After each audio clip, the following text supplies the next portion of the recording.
नमस्कार। चलो लास्ट में मेरुदंडी अने अमेरुदंडी वच्चेनो आपणे तफावत जोयो। त्यार पछी मेरुदंडी समुदाय में आगळ आपणे वात करीए तो मेरुदंडी समुदाय ने 3 उपसमुदायों में विभाजित करवामां आवे छे। 3 उपसमुदाय आयोमां विभाजित। आ 3 उपसमुदायो जे छे एमां एक पुच्छ मेरुदंडी, पुच्छ मेरुदंडी अथवा तो एनुं बीजुं नाम तळपदी छे कंचुक मेरुदंडी। त्यार पछी बीजुं छे शीर्ष मेरुदंडी अने त्रीजुं छे पृष्ठवंशी। आवा 3 उपसमुदायोनी अंदर मेरुदंडी समुदायने छे विभाजित करवामां आवे छे। पुच्छ मेरुदंडी, शीर्ष मेरुदंडी अने पृष्ठवंशी। एमां आ जे बंने समुदाय छे पुच्छ मेरुदंडी अने शीर्ष मेरुदंडी ए बंनेने घणी वखत आदि मेरुदंडीनी अंदर पण समावेशित करवामां आवता होय छे, परंतु एमां मेरुदंडनी हाजरी छे એટલે સાચી રીતે તો એ મેરુદંડીના ઉપસમુદાયો જ છે, પણ ઘણી બધી જગ્યાએ વૈજ્ઞાનિક દ્રષ્ટિકોણ અલગ અલગ જે વૈજ્ઞાનિકો વાપરતા હોય એ મુજબ ઘણા બધા વૈજ્ઞાનિકો પુચ્છ મેરુદંડી અને શીર્ષ મેરુદંડી આદિ મેરુદંડી તરીકે પણ ગણાવે છે અને એ બંને છે સંપૂર્ણ દરિયાઈ છે। પુચ્છ મેરુદંડીના પ્રાણીઓ છે તો એ પણ દરિયામાં જ જોવા મળે, शीर्ष मेरुदंडीना प्राणीओ छे तो ए पण दरियामां ज जोवा मळे। तो एना बंनेना लक्षणोनी वात करीए तो एमां पहेલું છે पुच्छ मेरुदंडी। तो कीधुं ए प्रमाणे संपूर्ण दरियाई छे, संपूर्ण दरियाई। हवे आनुं नाम पुच्छ मेरुदंडी એટલા માટે પડેલ છે કે આ પ્રાણીઓના જે ડિંભ હોય અને ડિંભની જે પૂંછડી હોય એટલે કે ડિંભીય પૂંછડીમાં મેરુદંડની હાજરી જોવા મળે છે। પ્રાણીઓના ડિંભમાં ડિંભીય પૂંછડીમાં મેરુદંડની હાજરી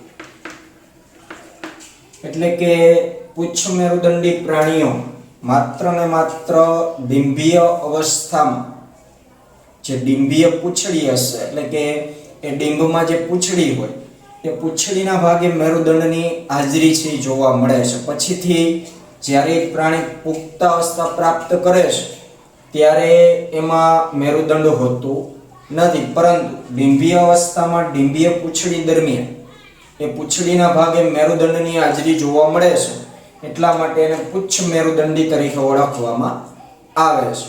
એના ઉદાહરણોની અંદર એસિડિયા, સાલ્પા એમના ઉદાહરણો છે। એસિડિયા, સાલ્પા એમાં એસિડિયાની આકૃતિ તમને આપેલી છે, આકૃતિ 4.17 એ એસિડિયા પ્રાણીની આકૃતિ બતાવેલી છે। એ સિવાય સાલ્પા, ડોલિયોલમ એમના ઉદાહરણ છે। ડોલિયોલમ ઉદાહરણો ખાસ યાદ રાખશો આપણે પુચ્છ મેરુદંડીના। ચાલો ત્યાર પછી બીજું છે શીર્ષ મેરુદંડી। તો એ પણ સંપૂર્ણ દરિયાઈ। હવે આનું નામ આપ્યું છે શીર્ષ મેરુદંડી। એટલે આ પ્રાણીઓના સમગ્ર જીવનકાળ દરમિયાન આ પ્રાણીઓના સમગ્ર જીવનકાળ દરમિયાન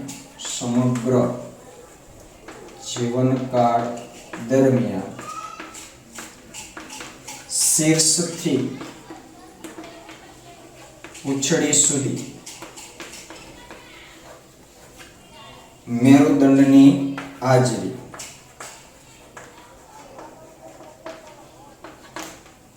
સમગ્ર જીવનકાળ દરમિયાન, કારણ કે અહીં માત્ર પુચ્છ મેરુદંડીમાં એમની ડિંભીય અવસ્થામાં જ પૂંછડીના ભાગે મેરુદંડની હાજરી જોવા મળે છે. પછીથી એ ડિંભ જ્યારે પુખ્તાવસ્થા પ્રાપ્ત કરે ત્યારે એમાં મેરુદંડ હોતું નથી. પરંતુ શીર્ષ મેરુદંડી પ્રાણીઓમાં સમગ્ર જીવનકાળ દરમિયાન, એટલે કે જન્મથી મૃત્યુ સુધી, શીર્ષથી પૂંછડી સુધી એની જે આકૃતિ છે તો એ આપણે અગાઉના લેક્ચરમાં જે ચર્ચામાં લીધેલી 4.16 એમ્ફિઓક્સસ, તો એ શીર્ષ મેરુદંડીનું એક ઉદાહરણ છે. એનું બીજું નામ બ્રેકિયોસ્ટોમા,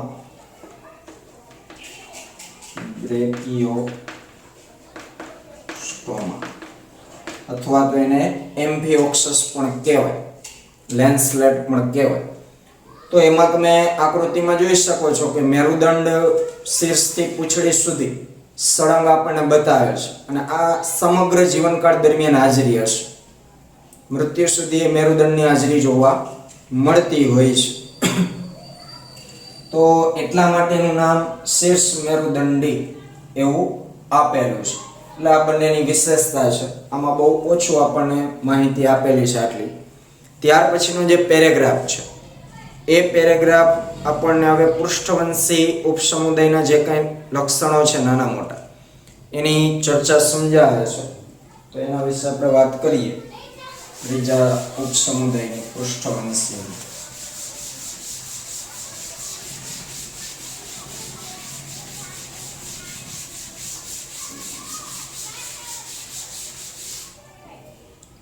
ચાલો, ત્રીજો ઉપસમુદાય પૃષ્ઠવંશી. તો આ જે પૃષ્ઠવંશી ઉપસમુદાય છે એના સભ્યો ગર્ભકાળ દરમિયાન મેરુદંડ ધરાવે છે. જો ખાસ સમજો, ગર્ભકાળ દરમિયાન મેરુદંડ ધરાવે, એટલે કે જન્મ પહેલાની વાત છે. બરોબર, જ્યારે ગર્ભાવસ્થામાં એ પ્રાણી હોય તો એ ગર્ભકાળ દરમિયાન એમાં મેરુદંડ હોય. પછી એ મેરુદંડ પુખ્તાવસ્થાએ કાસ્તિમસ્ય કે અસ્થિમય કરોડ સ્તંભમાં રૂપાંતરણ પામે છે. મેરુદંડ એ પુખ્તાવસ્થાએ કાસ્થિમય કે અસ્થિમય શેમાં રૂપાંતરણ પામે છે? કરોડ સ્તંભમાં. કરોડ સ્તંભમાં રૂપાંતર પામે છે. પણ આ પુખ્તાવસ્થા કોની? ગર્ભની જ. શરૂઆતનો જે ગર્ભ હશે તો એ શરૂઆતના ગર્ભમાં ગર્ભકાળ દરમિયાન મેરુદંડ હોય. પછી એ જ ગર્ભ જ્યારે જન્મ સમયની નજીક પહોંચે અથવા તો એ ગર્ભનો જ્યારે સંપૂર્ણ વિકાસ થઈ જાય, એટલે ગર્ભની પુખ્તાવસ્થાની વાત છે, પ્રાણીની નહીં. તો એ ગર્ભની પુખ્તાવસ્થાએ એ મેરુદંડનું રૂપાંતરણ શેમાં થઈ જાય છે? કાસ્થિમય કે અસ્થિમય કરોડ સ્તંભ. એટલે આપણી જે આ કરોડ સ્તંભ છે એ કરોડ સ્તંભ મેરુદંડમાંથી જ બનેલી છે. પરંતુ શરૂઆતમાં ગર્ભકાળ દરમિયાન મેરુદંડ હોય, પછી એમાંથી રૂપાંતરણ થઈ અને શું બને છે? કરોડ સ્તંભ બને છે. આથી બધા પૃષ્ઠવંશીઓ એ મેરુદંડીઓ છે, પરંતુ બધા મેરુદંડીઓ એ પૃષ્ઠવંશીઓ નથી. આ લાઈન બહુ મહત્વની છે. બરોબર, એમસીક્યુમાં ઘણીવાર ગોટાળે ચડી જાય. શું કીધું? કે આથી બધા પૃષ્ઠવંશી ઓ મેરુદંડી છે, પરંતુ બધા મેરુદંડી પૃષ્ઠવંશી નથી. જોજો, આ સમજો હું કહે છે. બધા પૃષ્ઠવંશી પ્રાણીઓને આપણે મેરુદંડી કહી શકીએ, કારણ કે એમાં ગર્ભકાળ દરમિયાન મેરુદંડની હાજરી હોય છે. પરંતુ બધા મેરુદંડી પ્રાણીઓ, એટલે આ ત્રણ ઉપસમુદાય આવી જાય. બધા મેરુદંડી મતલબ એને આપણે પૃષ્ઠવંશી કહી શકતા નથી, કારણ કે હમણાં જ આપણે પુચ્છ મેરુદંડી અને શીર્ષ મેરુદંડીના લક્ષણો જોઈએ કે પુચ્છ મેરુદંડી છે તો માત્ર ડિંભીય પૂંછડીમાં જ હાજર હોય મેરુદંડ, અને એમાંથી કરોડસ્તંભ બનતી નથી. શીર્ષ મેરુદંડીમાં પણ કીધું કે સમગ્ર જીવનકાળ દરમિયાન શીર્ષથી પૂંછડી સુધી મેરુદંડ જ હોય છે, એમાં કરોડસ્તંભ બનતું નથી. તો એટલે આ લાઈન આવી લખી કે બધા પૃષ્ઠવંશીઓ મેરુદંડી છે, કારણ કે પૃષ્ઠવંશી કોનો ઉપસમુદાય છે? મેરુદંડી. એટલે આપણે પૃષ્ઠવંશીને મેરુદંડી કહી શકીએ, પરંતુ બધા મેરુદંડીને આપણે પૃષ્ઠવંશી કહી શકતા નથી, કારણ કે પૃષ્ઠવંશીનું આગવું લક્ષણ આ છે કે મેરુદંડ એ ગર્ભની પુખ્તાવસ્થાએ કાસ્તિમય કે અસ્થિમય કરોડસ્તંભમાં રૂપાંતરણ પામે છે. આ લક્ષણ માત્ર કોને લાગુ પડે છે? પૃષ્ઠવંશી. પુચ્છ મેરુદંડી કે શીર્ષ મેરુદંડીને લાગુ પડતું નથી.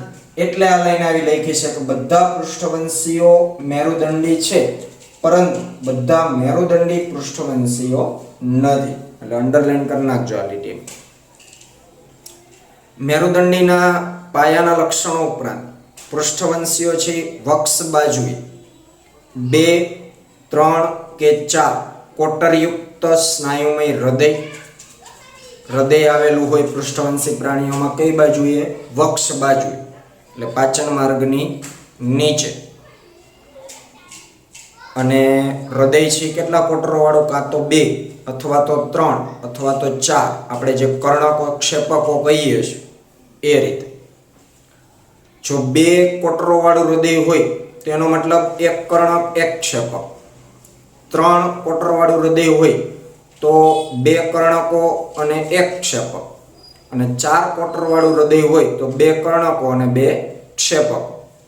એ સિવાય ઉત્સર્જન અને આશ્રુતિ નિયમન માટે કિડની, મૂત્રપિંડ આવેલ હોય, તથા જોડમાં પ્રચલન અંગો તરીકે જે મીનપક્ષો અથવા ઉપાંગો હોઈ શકે, કારણ કે આમાં મત્સ્ય વર્ગનો પણ સમાવેશ થશે, તો એમાં મીનપક્ષ હોય અને બાકી ઉપાંગો, હાથ પગ જે આપણે કહીએ એ.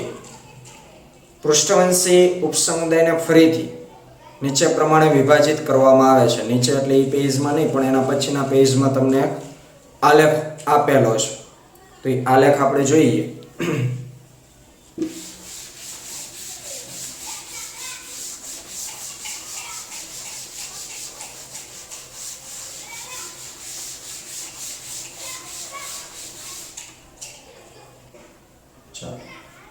પૃષ્ઠવંશી. આ પૃષ્ઠવંશી એ શું છે? ઉપસમુદાય છે. હવે એ પૃષ્ઠવંશીના 2 વિભાગ, હનુવિહીન અને હનુધારી.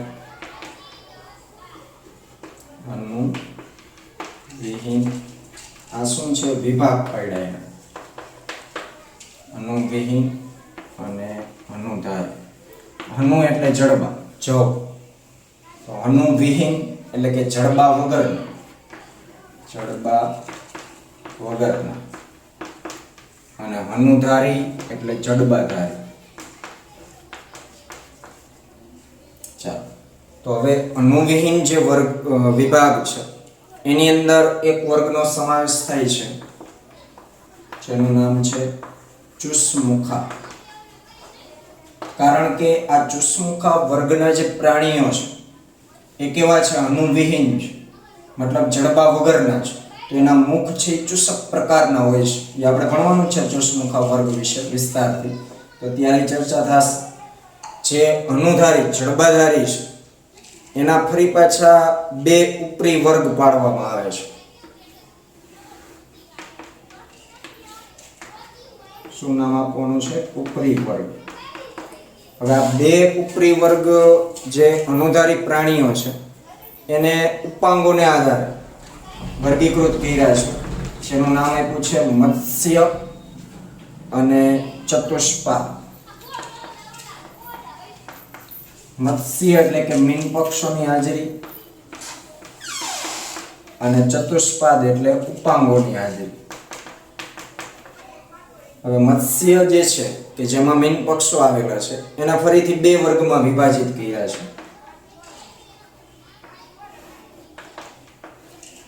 એ બે વર્ગ જે પાડવામાં આવે છે એ અંતઃકંકાલ શેનું બનેલું છે? કાસ્થીનું બનેલું છે કે અસ્થિનું બનેલું છે? જો કાસ્થીનું અંતઃકંકાલ બનેલું હોય તો એને નામ આપ્યું કાસ્થિમસ્થિ. શું નામ આપ્યું? કાસ્થિમસ્થિ. અને જો અસ્થિનું બનેલું હોય તો અસ્થિમસ્થિ. એટલે માછલીના બે વર્ગ છે, કાસ્થિમત્સ્ય અને અસ્થિમત્સ્ય. એના વિશે આપણે ભણવાનું છે. ચતુષ્પાદ છે તો એમાં અલગ અલગ લક્ષણોના આધારે 4 વર્ગો આપવામાં આવે છે. હવે અહીંયા સમાસ નહીં એટલે બોલી જાઉં છું. એ 4 વર્ગની અંદર પહેલા ઉભયજીવી, સરીસૃપ, વિહગ અને સસ્તા. તો આ રીતે પૃષ્ઠવંશીની અંદર કુલ આપણે 7 વર્ગ ભણવાના છે. પૃષ્ઠવંશી શબ્દ એ શું છે? ઉપસમુદાય છે. એની અંદર 7 વર્ગ એટલે પહેલો ચુષ્મુખા, પછી કાસ્થિમત્સ્ય, પછી અસ્થિમત્સ્ય, પછી ચતુષ્પાદના જે 4 વર્ગ આપણે પાડ્યા ઉભયજીવી, સરીસૃપ, વિહગ અને સસ્તા. આ 7 વર્ગ વિશે આપણે હવે આગળ ભણવાનું થશે.